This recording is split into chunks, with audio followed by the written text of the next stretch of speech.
Imagine a life free of fear, anxiety, and unnecessary suffering. A life where happiness isn't just a fleeting moment, but a deliberate and attainable goal.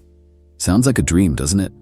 But over 2,300 years ago, one man dared to say this was possible.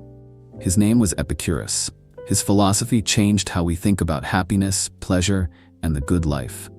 Epicurus was born in 341 BCE on the island of Samos, a Greek settlement in the Aegean Sea. His early life wasn't exactly glamorous. He grew up during turbulent times, with wars and political upheavals shaking the foundations of Greek society. Perhaps this chaos is what planted the seeds of his quest for peace and happiness. At the age of 18, Epicurus moved to Athens, the intellectual hub of the ancient world. Here he was exposed to the teachings of great philosophers like Plato and Aristotle. But Epicurus wasn't interested in merely continuing their legacy. He had his own questions that cut through the noise of metaphysics and lofty ideals. Questions like, why do we suffer? What is the purpose of life? How can we achieve true happiness? These weren't just abstract musings, they were the foundation of a philosophy aimed at helping people lead better lives. By addressing these universal concerns, Epicurus laid the groundwork for a practical approach to happiness and fulfillment. Epicurus wasn't the first to ponder life's big questions, but his approach was unique. He was deeply concerned with human suffering. Why do we fear death? Why are we so anxious about the gods? And most importantly, how do we find peace in a world full of uncertainty? These weren't just philosophical curiosities. To Epicurus, they were obstacles to living a good life. He believed most of our pain comes from irrational fears: fear of divine punishment, fear of death, and even fear of wanting too much. Epicurus's answers to these questions were revolutionary. First, he tackled the fear of the gods. Unlike many Greeks of his time, he didn't believe the gods were vengeful beings watching over humanity. In fact, he thought they had no interest in us at all. To Epicurus, the gods might exist, but they were distant and blissful, unconcerned with human affairs. This was liberating because it freed people from the terror of divine retribution. Then came the fear of death. Epicurus argued that death is nothing to fear because it's simply the end of consciousness. In his words, death is nothing to us, for when we are, death is not, and when death is, we are not. He believed that understanding this could help us live more fully in the present. But Epicurus didn't stop there. He wanted to build a roadmap for happiness, and this is where his ideas about pleasure come into play. At the heart of Epicurus's philosophy is the idea that pleasure is the highest good. But before you picture wild parties and overindulgence, let's clarify something. Epicurus wasn't about excess or luxury. Instead, he focused on what he called simple pleasures. To Epicurus, the key to happiness was not in chasing every desire, but in understanding which desires are truly necessary.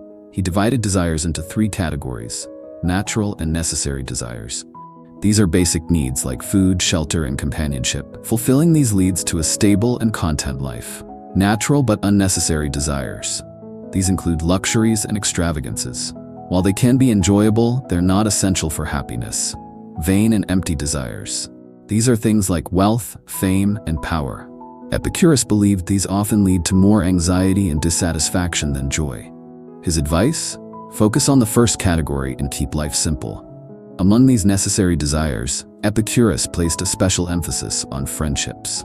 He believed that strong, genuine connections with others were not only vital for happiness, but also one of the most enduring sources of pleasure. To him, friends provided support during hardships, joy in shared moments, and a sense of belonging that no material possession could replace. Cultivating meaningful relationships was, in Epicurus' view, as essential as fulfilling basic physical needs. Epicurus didn't just preach his philosophy, he lived it. He founded a school in Athens called the Garden, which operated as a vibrant community dedicated to his principles. It wasn't just a place for philosophical debates. It was a way of life. Students and followers would gather to discuss ideas, share simple meals, and build friendships based on mutual respect and understanding. This communal setting embodied Epicurus' teachings about the importance of simplicity, self-reflection, and the pursuit of happiness. It was a community, a sanctuary where people could practice living a life of simplicity, friendship, and reflection. Interestingly, the garden was open to everyone, regardless of gender or social status. This was groundbreaking at the time. Epicurus believed that everyone deserved the chance to seek happiness and peace. Here, followers shared meals, ideas, and laughter, embodying the very principles Epicurus taught. So, what can we learn from Epicurus today? In a world obsessed with productivity, wealth, and status, his call to simplify and prioritize genuine happiness feels more relevant than ever. Imagine swapping endless scrolling and shopping sprees for meaningful conversations and moments of quiet reflection. Epicurus reminds us that a good life doesn't have to be complicated or expensive.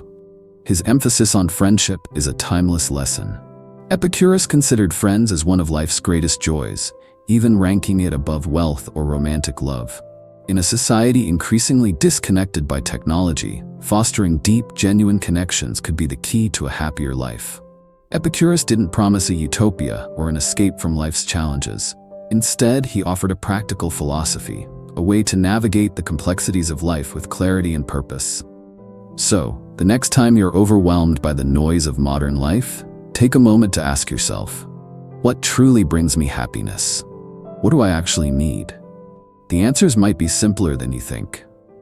What do you think about Epicurus's idea that simplicity and friendships are the keys to happiness? Do you think his philosophy could work in our modern, fast-paced world? Or is it too idealistic? Let us know your thoughts in the comments below. Until next time, remember, happiness is within reach if only we choose to see it. If you enjoyed this video, don't forget to like, subscribe, and share it with someone who could use a little wisdom from the past.